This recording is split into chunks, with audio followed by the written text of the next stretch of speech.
How to be an innovative guitarist. Part of my unique learning path is that I'm over 50 years old and I'm just learning to play guitar.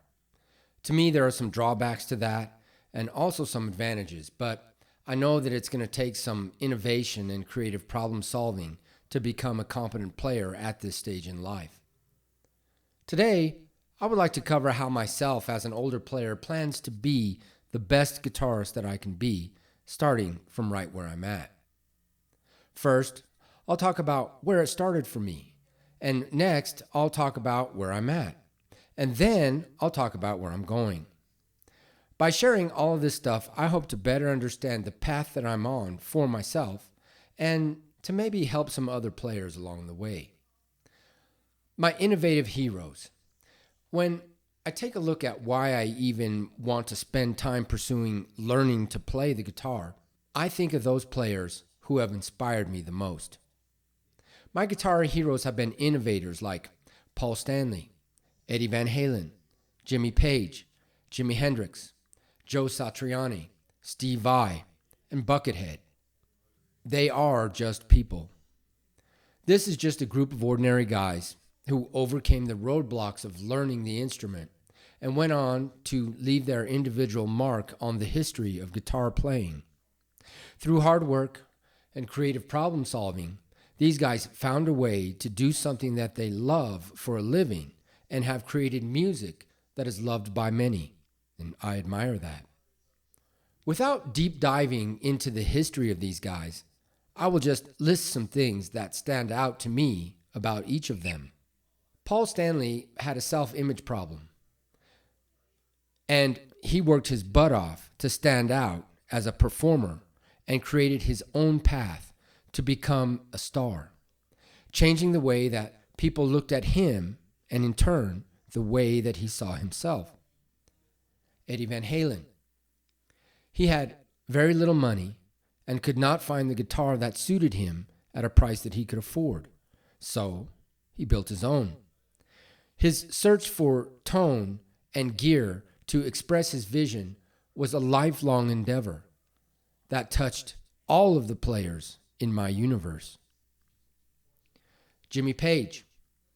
He had a solid vision of the band that he wanted to be in and would not settle or compromise on that vision.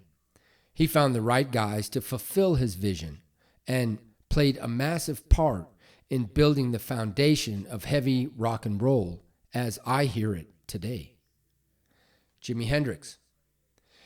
He would not be held back by stereotypes, and he relentlessly pushed his playing and technique beyond what was accepted and expected. And he came to be recognized as one of the most inventive and greatest guitarists who ever lived. Joe Satriani. Stirred by an inner melodic vision, he saw in his mind a kind of music that was missing in the world, and he set to fill that gap with his own creations.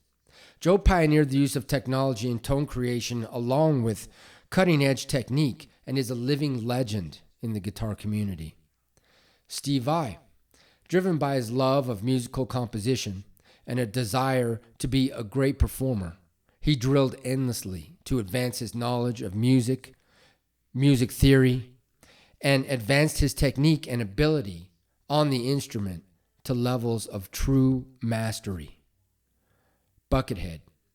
Mysterious and aloof, this master guitar technician continues to this day to break the boundaries of what most people expect of guitar players. His compositions are full of comedy, melody, complexity, and ferocity, delivered with virtuosity. His use of effects and the kill switch are especially innovative and inspiring to me. What does that mean for me as a guitar student? Well, it means that I have a path to follow. Success leaves clues. And if I want to be successful at learning to play guitar, I have these players that have already done it that I can learn from. One of the greatest things about having these guys out there is that I can listen to their music, I can learn their material, and then I can play their stuff for others. And I can look cool to my friends and my family.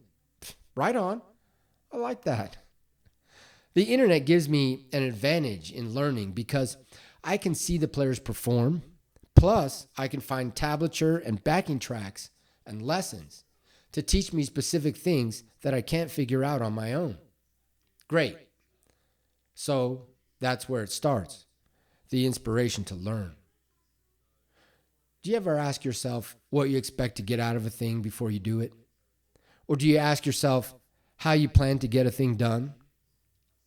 How about what is the definition of success? What will it look like when you've reached your destination? Well, every journey starts from somewhere. So let's define where I'm at. Right now, as I sit here writing this stuff, I have been on the guitar learning path consistently for 2 years and 5 months. That means that I've played almost every day for almost 2.5 years. And while sometimes I would miss a day or two, I have never missed more than 3 days in a row since I started learning to play. That feels great. I'm glad to have some consistency to my playing and practice, and I'm confident that this is something that I can learn to do. I didn't know if I would be able to stick with this as long as this when I started, so I'm glad to have reached this point.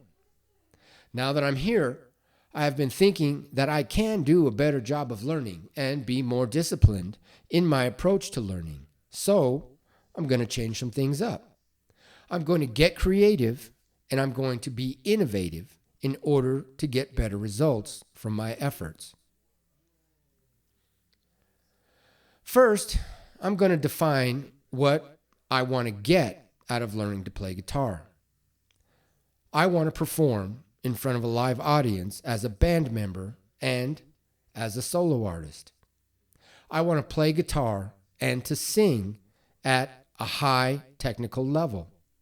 I want to produce original music that is expressive of who I am and what I'm about. And all of these things I want to do in a unique way that's entertaining and fun.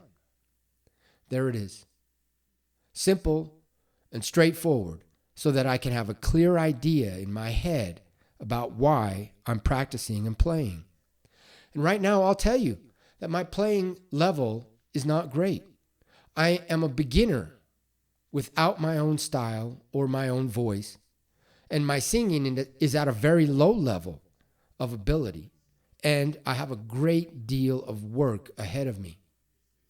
In order to get this work done, I will still have to successfully balance being a husband, a dad, a son, a brother, a friend, an employee, and all of the roles that come along with being a middle-aged adult. That is going to take some sacrifice. It's going to take some commitment. It's going to take some creativity and some tact. Reaching my goals is realistic and healthy and will lead to growth. But there's also the potential for things to turn out badly.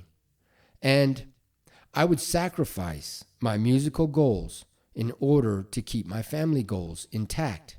And that simply is how it is. Personal goals are fine and good. But my family role is already well established and will always be my priority. Although my priorities could limit my overall musical success, I'm good with that. Now, I'll talk a little bit about how I'm planning on reaching my goals and what I'm doing right now, today, in order to complete those goals.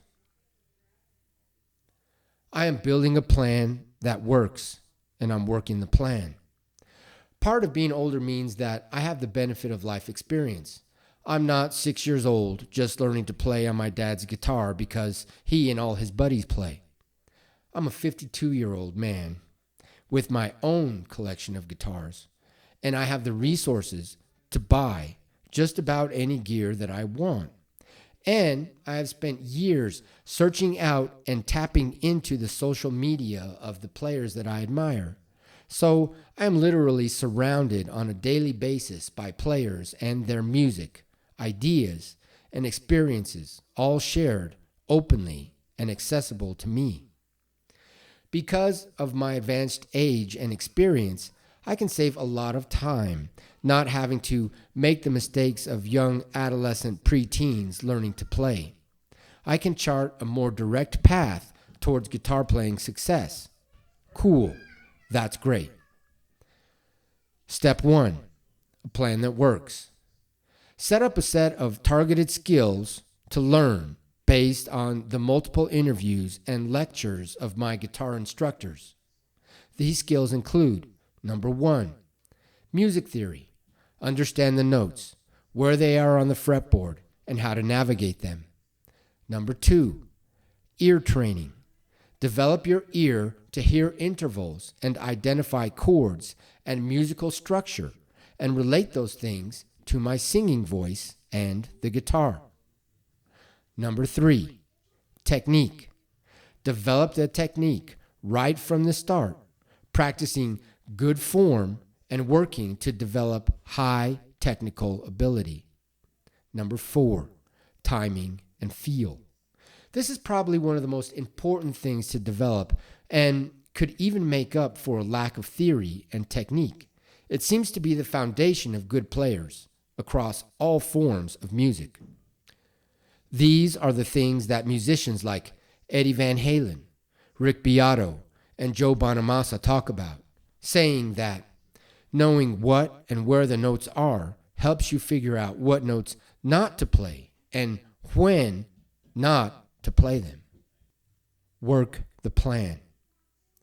This is where the strings meet the frets. Put in the time, rinse, and repeat. The tools that I am using in the work include these videos that I'm making. Rick Beato, Steve Vai, Marty Schwartz, Michael Palmisano, and many more guitar players and instructors teach that recording yourself is a way to hear yourself and see what you are doing. The camera is a great tool to use where I can get a feel of how things are going over. Even though I have produced videos that make me cringe when I listen back to them, I leave them out there as a testament to my growth. My videos give me something to share with my family and friends, which is why I want to play music to begin with. And it's a great accountability tool, knowing that I have to produce these videos and building a process to get it done is all part of developing my routine to be a better player. What this could mean for viewers of this material. It is always better to learn from the success and the mistakes of others, to see where they went wrong or what worked for them in order to save wasted effort for yourself.